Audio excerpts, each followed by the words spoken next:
Hello everyone, Craig Ripley here. Welcome to another edition of Living Off the Slab. So today what I want to do is continue our discussion on achieving your motorcycle touring dreams and goals. We started this series about 3 videos ago. So if you remember, we started off with touring motivation and then we moved on to planning your routes part 1 and 2. So today what I want to talk about is something that's, well, probably not too sexy of a topic, but it's a really important topic, and that's budgeting. Now, I know for a lot of people, creating a budget is just something that they just absolutely don't want to do. I mean, I have friends whose idea of creating a budget is, I'm going to go out on a trip and I'm going to put everything on a credit card and I'll just worry about it and I'll pay for it when I get home. Right? And I'll be honest with you, I have done that as well. If you're doing a long weekend or a week-long trip, maybe even 2 weeks, and you have a pretty good idea of what it's going to cost, I mean, that's easy enough, right? You just go out and you charge all your hotels and you come home and you pay it off in the end. But if you're going out for a longer trip, well, then it starts to become more important, at least for me, to really sit down and have an idea of what the whole trip is going to cost. Because see, I don't want to come home and have some huge credit card bill that's going to take me the next year or maybe 2 years to pay off. I want to make sure that I have all the money saved for the trip so that when I get home, and if I have any credit cards, hotel fees, and so forth, I can just move that money over to my checking account and then pay it off in one big lump sum. So while we're on the topic of saving money, let me give you just one little tip here that's probably one of the most important things that you might get out of this video, and that is, please don't go out there and travel above your means. Please don't go into a lot of debt when you're out there traveling. It just isn't worth it in the long run. Find less expensive things to do if you have to do that. Going into a bunch of debt just isn't the right thing to do. So again, it's completely up to you, of course, but that would be my advice. So with all that said, let's get into the actual items that you need to think about when creating a budget. And what I'm going to do for this video is we're going to limit these items to the actual costs that you are going to accrue while you're out there on the road. I'm not going to talk about the cost to outfit a bike or to purchase a bike or to purchase camping equipment. Those are all additional costs that you'll have to get out of the way before you even go on your trip. But we're just going to say that you've got all that stuff, and so these are the costs that you're going to find that you are going to accrue while you're on the trip. So the general categories that I break things down into are lodging, fuel, food, maintenance, that is bike maintenance, supplies, and then emergency. So let's break each one of these categories down into the individual components. So first we'll talk about lodging. So for me, lodging gets broken down into basically 2 components, and that is campgrounds and then hotels. In the past, when I get on this big bike back here with my wife, we're usually doing hotel touring. So we're going to whatever area that we're going to be in and we're finding hotels to stay in. And so that's where you really need to get out and do some more research. The cost of these hotels, well, that's kind of up to you. What is your budget? What are you comfortable with staying in? Right, for me, I think I've said this in other videos, we've had some really bad experiences when we've tried to stay in really cheap hotels. I mean, we're talking, moldy rooms, wet carpets, just horrible experiences when we've gone to those really cheap hotels. So for me and my wife and the other folks that I usually travel with, we will go to a little bit higher grade hotel. We don't go into really expensive hotels, but we'll look in things like Best Westerns and Days Inns, Comfort Inns, that kind of range, where we know that we're going to get a good quality room, and also we usually get breakfast thrown in to boot. So for us, that's the kind of thing that we're looking for. Now, of course, there are a lot of other options other than just hotels that you can go to for lodging, right? There are bed and breakfast, Typically they run a little bit more money, but you get a really, usually quality stay at a bed and breakfast. Also, you can go to Airbnb, right? You can go to youth hostels. There are websites out there that will hook up bikers and they will share accommodations, or at least have really low cost accommodations with other bikers. That could be a cool way to meet people. Again, there's just a ton of ways that you can set up lodging for yourself while you're out there on your tour. It really is just up to you, and you got to get on that computer and, again, do the research. Of course, in doing that research, you're going to find, right, the lowest costs and the hotels or the places to stay that are going to meet your needs, right? So those are ways that you can go about, reducing your costs. In addition, there's something that my wife and I have been doing for a number of years now, and that is we have a credit card that we use during the course of every month to, buy gasoline, buy food. We put a lot of things on that card over the course of the month. We then get the bill and we pay it off, one big lump sum. And we get points that accrue on that card for all of the purchases that we make. Well, by the end of the year, when we roll around to take our vacation, we've accrued a pretty good amount of points. And we trade those in for gift cards for a particular hotel chain that we like to stay at. And in our case, that happens to be Best Western. We've also set up a Best Western rewards account, so we get points for every stay that go on to that account. And again, every year we can trade those in, and we can, again, get gift cards that we can use while we're on the next year's tour. In the end, when we add up all of these gift cards, we usually have enough for 2 to 3 nights free while we're out there on our trip. And this really helps. We're talking possibly, $400 to $600 that we're saving again while we're on the road. So that really can help. Using our Alaska trip as an example, we're going to be on the road for 35 days, but we're going to be camping, at least this is what we're planning, to be camping for 30 of those days. So we're planning on staying in hotels for 5 nights. Again, about once a week to give ourselves a rest, let us clean our clothes and all of those kinds of things. I've been looking into costs of hotels as we're going up into Alaska, and it turns out they're probably a little more expensive than I was originally thinking. I was originally going to budget about $130 a night. Well, it looks like as we get up into Alaska, we're going to find rooms that are probably closer to that $200 range, depending upon the town that we're going to. And I'm sure that's just because of availability. There's not a whole lot of hotels in some of these places. So I'm going to change that from $130 a night to $200. So 5 nights at $200, I'm looking at probably spending $1,000 on hotels on this Alaska trip. Next part of lodging, let's talk about camping. All right, we're going to be doing a lot of camping on this Alaska trip. As I said, about 30 days worth of it. And of course, campgrounds are a lot cheaper than going to hotels. If you're going to a state park or a national park, you're probably going to be paying about $30 to $35 a night for the campsite. If you're going to something like a KOA, well, you're probably going to be paying $40, $45 a night.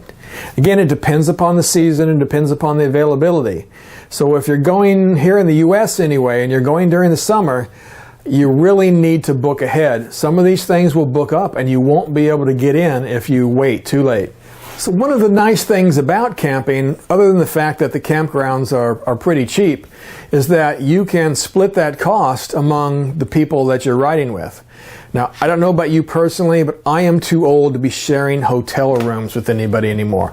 Did that when I was a kid. I'm not doing it anymore, and I think that pretty much everybody that I travel with feels the same way. I want my own room. I don't want to worry about you snoring or you being kept awake by my snoring. I'm getting my own room. But when we're camping, well, then we can share the campground, right? We can set up all 3 tents when we're going up there to Alaska in one campsite with no problem. Using our Alaska trip as an example, we're going to be camping for 30 nights. Well, if we use the higher amount, say $40 a night for 30 nights, that's $1,200 in campground fees. But we're going to be splitting that 3-way, so we're going to be spending $400 a piece on campground fees. So that puts the total cost of lodging, at least for our trip, at about $1,400. So right here, I know some of you are saying, well, what about wild camping? What about wild camping? I can camp for free. Yeah, there are some places that you can go and camp for free. Like there's some spots up in Vermont and up in Maine and so forth that you can go and wild camp. There isn't a lot here in Massachusetts and some of the more populated areas of the Northeast. I mean, you can do it anyway, but you are taking a risk, right? You could be on private property or you could be on state or town land. You may find yourself arrested or even worse. So just be careful if you're going to do that, and make sure that you're camping in places that you have permission to do so. If you move out west in the U.S., then there's a lot of Bureau of Land Management areas, and you've got a lot of places where you can legally free camp. You can just ride off the road and just set up your camp. But here in the Northeast, again, those places are few and far between. All right, so let's move on to our next topic, which is going to be fuel costs. Right, and fuel costs are pretty much a fixed cost, right? Depending upon the time of the year and the price per gallon that you're going to find wherever you're riding. There's not a ton that you can do about it. It's just a cost that you're going to have to absorb. Right, you can do things like what I'm doing with my credit card charges and getting gift cards. Well, you can do the same thing that I'm doing for hotels for gas stations. So you can do little things like that, but again, you're not going to really change the cost of fuel a whole lot. Now, of course, figuring out your fuel costs are going to be pretty simple. You take the total miles on your trip, 11,500 for our Alaska trip. You divide that by the number of miles you get per gallon. Again, 45, say in my case, for the Tenere. And then you come out with the total gallons that you're going to need for the trip. Again, in our case, 256 gallons of gas is what we're going to need for this trip. Okay. Rounding that out, say we're going to need 300 gallons of gas. Then we are looking at probably a cost at $4 a gallon, because that's what I'm going to figure. On an average for this particular trip, we're looking at a cost of around $1,200 for fuel to go up to Alaska and back. All right, our next category and another big expense is food costs. Now, your food costs can vary widely depending upon what you're comfortable with, right? For us, and I think I've mentioned this in other videos, is we like to go out and try to find some local restaurants, some diners and so forth, and really try to find out what the local cuisine is like. That's part of the fun for us. So we're willing to spend a little bit more money. Other people, I know they're really try to stick to a tight budget, and what they eat is not so important.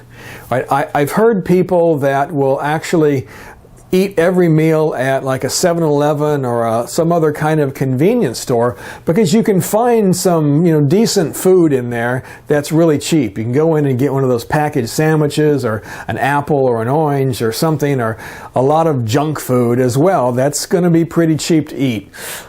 But I don't know. See, for me, that's not too exciting. That's not the kind of food that I like to eat. It's not what I enjoy. So I'd rather spend a little bit more money. Again, that's just me personally. So another way to save money is to, of course, cook the food yourself. Right? It's going to be much less expensive to go to the grocery store and then bring it back to your camp or to your hotel room and make the food yourself than it is to go out and eat every night, pay for the food plus a gratuity. Right? Just makes sense. And again, this just depends upon what you're comfortable with. Right? For me, we're on a motorcycle trip, right? And we don't want to carry a lot of food with us, right? We just don't have the place to store it. We also don't have, refrigeration that might be necessary. So this means we would have to take the time to go to a grocery store every night, bring it back to our camp, cook it, clean up afterwards. Again, so that just depends upon whether you like that kind of stuff. So the way that we're going to handle this is we figure we can do that for breakfast in the morning. And those are things that we can actually, pack 3 or 4 days worth of food along with us and take it, in the bike. We can do oatmeals. We can do, some of the dehydrated mixtures, that you just add boiling water. And some of them aren't too bad. You stick to the eggs and the bacon and all those kinds of things. And I've had those, and those are pretty decent. So I think we're going to stick to doing that kind of cooking in the morning. Again, keep our costs down. I mean, we can literally eat for maybe, a couple of dollars, every day, if we have those kinds of breakfasts. And then we'll find our lunch and probably our dinner, out on the road somewhere. On occasion, we may bring some things back and cook it in the campground, but that will probably be limited in our case. While if we do cook breakfast and we used oatmeal, for example, those cost about 50 cents a pack. And then we have another 50 cents or so maybe for some coffee every day. So we can probably eat for $1. But the dehydrated meals, they cost a little bit more. So on average, I'm going to use $5 every day for breakfast. We'll then try to limit our spending at lunch to $15. And then we'll do dinner, say we spend $20. So all in all, we're looking at $40 a day in food costs. Times 35 days, well, we're looking at about $1,400 in food costs. The next topic we're going to cover would be maintenance, and I'm talking bike maintenance here. Because on a trip that goes 11,500 miles, I'm going to need at least 2 oil changes on my bike. I'm going to need fluid changes on my differential, and I'm going to need some new tires. All right, so we have to put all of that into the budget. Now, of course, the cost for doing this kind of maintenance depends upon whether you do it yourself, depends upon if you take it to a dealer, depends upon where in the country you're taking it to. So I'm going to have to do some more research to get down to actual costs. I'm going to have to call a dealer up in Alaska that I'm going to have do the work. I might have to ship some tires up to them if they don't carry those tires in stock. So there's a lot of research that I'm still going to have to do on this. But for right now, to put on a new set of tires, for a couple of oil changes and a differential fluid change, I think I'm going to budget about $600, and I'm hoping that is way over budget. But based upon some of the costs that I have to pay here locally, that's probably not going to be too far off. The next item on the list then is going to be supplies. And what I'm talking about here is personal supplies. Toilet paper, maybe some baby wipes, other things that you need to take care of yourself as far as hygiene goes, toothpaste and all that kind of stuff. Now, we'll be able to carry a lot of that with us, and we can always get more of it while we're out there on the road. So, I'm not too worried about this, and the cost is not very high for this. I figure probably for around $100 I can get what I need and have plenty left over. Okay, now we're going to get on to our last topic, or our last category that we're going to discuss, and that is emergencies. How much money do you budget for emergency situations? And also, what constitutes an emergency? Well, for me, what I'm going to be budgeting for are mechanical breakdowns of the bike, injuries to myself or to one of my buddies, and then also additional possible hotel costs. If the weather gets real bad, we don't want to camp, which I'm sure is going to happen, once or twice when we're on this trip. We're going to have to budget those extra hotel costs as well. So I think a good rule of thumb that I like to use is I'm going to add an extra 20% onto my costs. So whatever my budget ends up being outside of the emergencies, I'm going to add another 20%. And that's money that I hope that I don't have to use. And to be honest with you, I've never had to use before. But I just always want to have it. So I'm going to take that money and again, move it into a savings account to make sure that I have it, and then hope that I don't have to spend it. And when I get home, I can just roll it over into next year's budget. All right, so let's total all this up. So I'm going to pull out my little calculator again, and we're going to punch in all of these numbers. So we got $1,400 we said we're going to have for lodging costs. Okay, plus another $1,200 for fuel costs, plus another $1,400 for our meals. And then we got motorcycle maintenance at $600. And then another $100 for supplies. So that comes out to $4,700 for this trip. And $4,700 divided by 5 weeks, it comes out to be about $940 a week. And then if we calculate our emergency fund, that comes out to be another $940 we're going to put into the emergency fund. So the total amount that I'm going to save for this trip comes out to be $5,640. So before we get done here, let's talk about a few other things that you're going to have to consider. And one is going to be the exchange rate. I've quoted everything here in dollars, American dollars, because that's where I live. But we're going to be going up into Canada, so we're going to have to deal with the exchange rate. So my dollar won't go quite as far when we go up into Canada. All right, so hopefully I've got enough padding in here to account for all of that. And of course, in some situations, you're going to have to deal with visas and other kind of documentation that you're going to need to travel in a foreign country. Again, going up to Canada here, I don't have to deal with that, luckily. And finally, you have to take into consideration some of the additional things that you might want to do while you're on your trip. For example, when we went to Nova Scotia, we wanted to do the tidal bore ride.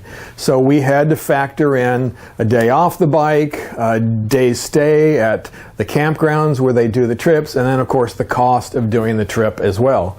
So if there are other things like that that you want to do on your trip, those need to be factored into the overall cost. And finally, you're going to have to think about things like your phone coverage. I'm going to be going up into Canada, and my phone coverage doesn't include Canada, so I'm going to have to buy an extended plan that covers the time period that I'm going to be gone. I'm also going to need to contact my auto insurance company, or my motorcycle insurance company in this case, and make sure that I have a rider that covers me while I'm traveling in Canada, because I'm going to need to carry that with me just in case I get stopped, because it is required by Canadian law. Oh, and I just thought of one more thing. When you're traveling to anywhere outside of your normal area that you travel around your region, like the Northeast here, you're going to need to contact your credit card company and tell them the states that you're going to be traveling in, or in the case of our Alaska trip, going up into Canada. All right, if you don't, then you're likely to find that your credit card gets shut off. When we were doing our cross-country trip back in 2011, that happened to both of the other guys that I was traveling with, because they neglected to contact their credit card company. So we had to stop and deal with that while we were on our trip. Okay guys, so that's it. That's my process that I go through when I make a budget for my trip. All right, I'm sure that you guys probably do slightly different things. You probably do some things to keep your costs down. Some things that I'm willing to spend money on, you probably aren't willing to spend money on. Or maybe you want to spend more on. You enjoy things differently than I do. So I want to hear those things. Give me some examples of what you do to keep within your budget on your trips. Again, I learn from it. Everybody learns from it, so let's keep up the good conversation.